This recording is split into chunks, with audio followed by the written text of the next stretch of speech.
Holly, we go over to you and what you have seen this week. So I believe you are going to be talking about The Lincoln Lawyer. Well, it's either that or not quite the worst film I've ever seen. So I'm sort of umming and ahhing. So I'm actually going to veer towards the not worst film I've ever seen. That was a straight to video. Because, why not keep the scores low? So today I decided, because I needed some background viewing, to watch a film that Amazon presented to me called Ice Sharks. Come on. I mean, with that title, you know exactly what you're letting yourself in for. I know, but I have a strange fondness for bad shark films. I have a feeling that you have absolutely nobody to blame but yourself for this. I do. This is true. I'm not seeking to pass responsibility onto anyone else. I mean, I have watched Avalanche Sharks, the film about sharks that are the spirits of a mountain that swim through snow, combining scantily clad women, hot tubs, and snowboarding, a genre that most people did not see coming and yet exists. Or Ghost Shark, the ghost of a great white shark that can only attack you when you're wet, so watch out for leaking fire hydrants. Have you seen Sharktopus? 50% that I have not. 50% octopus, 100% deadly. I will have to add to my list. So He climbs a tree to kill a mariachi dancer. I so have to watch that. So Ice Sharks is set in the Arctic, and there are some people out on some sort of elevated rig that looks a little bit like an oil rig, but not quite, and they are doing research on something that is never entirely made clear, but is probably vaguely to do with wildlife, or not to do with wildlife. It could be something totally different. And it begins with a man heading out across the snow and ice with a team of very lovely huskies. And I like huskies. Who doesn't like huskies? Lovely dogs. Let me guess. Ice sharks. Ice sharks hate huskies. They may have done, but they don't do it immediately. First, we find a polar bear that's eating. I don't know what the polar bear's eating. The polar bear's eating something, and the man with the huskies gets his binoculars out and says, "Oh, look, the polar bear." And it slowly becomes apparent that the polar bears are being weird or something. Again, never quite clear. And then suddenly the polar bear disappears, and the man is heading towards slightly the edge of the ice. And then the huskies start being dragged into the water, and there's blood everywhere. And then he gets dragged into the water behind, clawing at the ice. It's all, really good quality. And you see a shark leaping out of the water. And then, everybody goes, "Gosh, where is he? Who knows?" And then off some people head from the oil rig thing, who are possibly looking for him. It's not entirely clear. And lo, they end up near the edge, and then the guy gets thrown in as the shark attacks them, and it's all very dramatic, and there's throwing of ropes and skidoos and dragging people out of the water. Very, very exciting stuff. Yep. And they get back and they say, having previously identified that there was a pungent smell, they say, "Oh, these were Greenland sharks, but different." Greenland sharks are an actual type of shark, and they live for an inordinately long time, and they have very slow metabolisms, and they swim very deep, and they're pretty chilled out, and they don't bother anybody. So they conclude that this is a Greenland shark, but more exciting. And we start heading a little into sort of the Meg territory with, well, they haven't been seen, isolated, never come this far south, melting ice shelves, the drama, the excitement. Somehow they end up attacking where they are. May I just say for the record that people fall in the water. May I just say for the record that I cannot believe we're actually seriously reviewing this film. We are. Can't be done. Because I feel like I could give you the review, but must be good. But I feel that sometimes one needs to really lower the bar. Except I don't think this can actually beat Persuasion, which is worrying. So lots of excitement happens. They end up underwater. They end up getting sharks chasing them. There are all sorts of, I wouldn't say interesting, is probably overstating it, but little parallels to and little sort of references to Jaws and to Deep Blue Sea. And you get all of these things that if you know what you're looking at and you have a penchant for watching varying quality shark films, that you see the themes happening, and obviously lots of people end up dead, and it's all the fact is that when you're describing the opening scene, I was like, that sounds like a poor man's Jaws. I mean, I could I could already see that someone's going, ooh, oh, how about this? Ooh, this is Jaws in the Arctic. But it's less subtle than Jaws. And it's a slightly odd thing to say, but Jaws, in the way it... No, Jaws is a very subtle film. It's... And certainly, and having read the book of Jaws as well, I find Jaws an interesting film in general. And I've just watched a documentary about the woman who helped with some of the filming of Jaws, which again is very, very interesting, and shark conservation and sorts of stuff. Oh, yeah. So which are genuinely worth a conversation about at some point, and Jaws and the impacts on the world.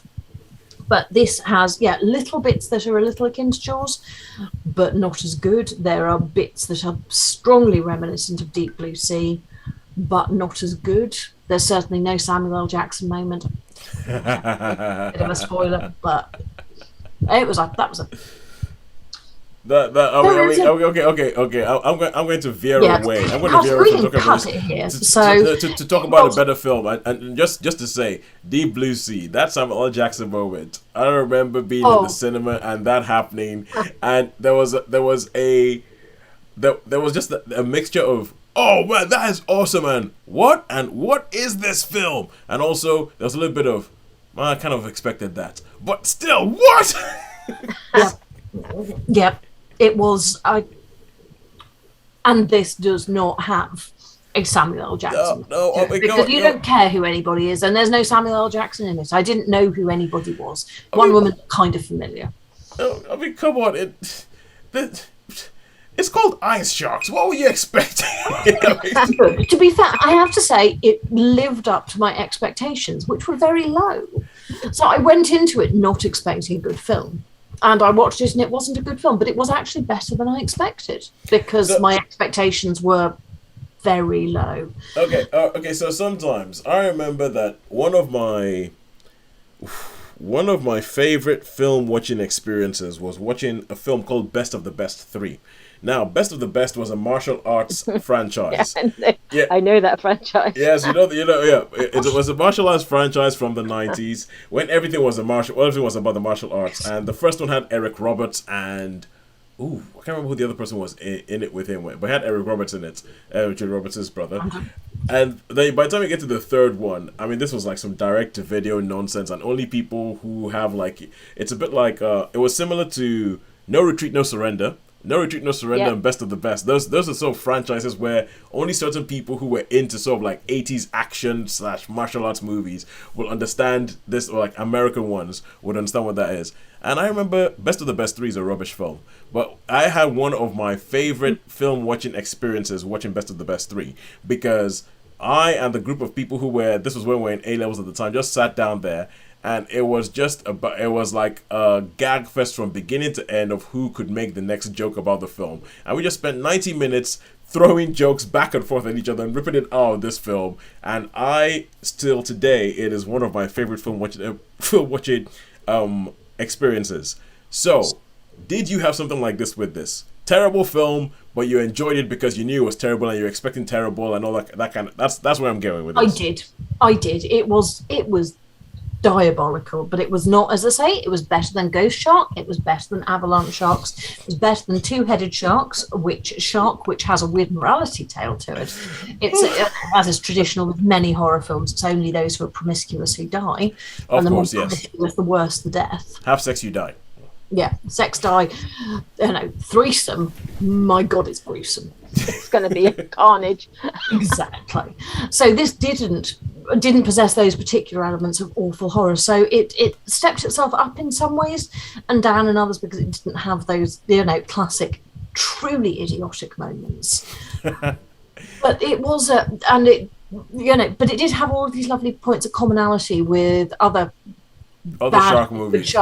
I mean, I think Deep Blue Sea is great. Genre. 2 and 3. Well, I will go to bat for Deep Blue Sea any day of the week. That's a film that was so much better than it had any right to be. Have you seen 2 and 3 though? What? Oh yeah. No. Okay. No. Just no. They have to be seen to be believed, and even then. I mean, no. I mean that's one of those things. Like essentially, if you told me Deep Blue Sea 2, that's like saying ice sharks. I mean, this is devoid of any ideas. This is morally bankrupt. That's it. Morally bankrupt. That's why this film is being made. But okay, never mind. Ice Sharks has more potential reality to it than Deep Blue Sea 2. But how many stars would you give Ice Sharks if it's worth it? I think it's going to get a 1.5. And I know halves are, questionable, but it was not the worst thing I've ever seen. And as we're now saying, maybe we consider zeros. I'm sorry. Persuasion has broken the podcast. Persuasion has just is destroyed all reality. Nothing means anything anymore. So no, I think I'm gonna stretch to a 1.5. It's awful. It really is awful, but it's better than the really, really awful ones. And the CGI was a little better than I expected.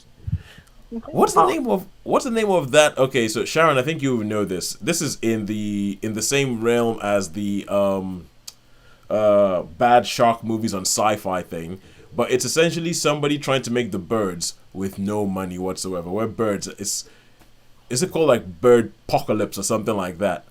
There's a few apocalypse films out there. There's Zomb and Robe and all sorts of other apocalypses, but I'm sure there is one, a cheap version of the bird. Oh no, I've seen scenes from this, and it's one of those things where you go, be like, oh, God loves a trier. It's one of those things where you're watching it going, this cannot be serious. I mean, seriously, the people who made this film must know it's rubbish, must have set out to make something, and that must be the joke. But they made a sequel to it. There's those film channels, isn't there, where you get these sort of random things in the afternoon. Is it like action movies or something, where you do get some of them and you just think, you had obviously nothing to put on this afternoon, did you? Yeah, So that would be another... or horror, exclamation mark. They have some really random films on there. Yeah. But I think that'll be another podcast. There's a podcast called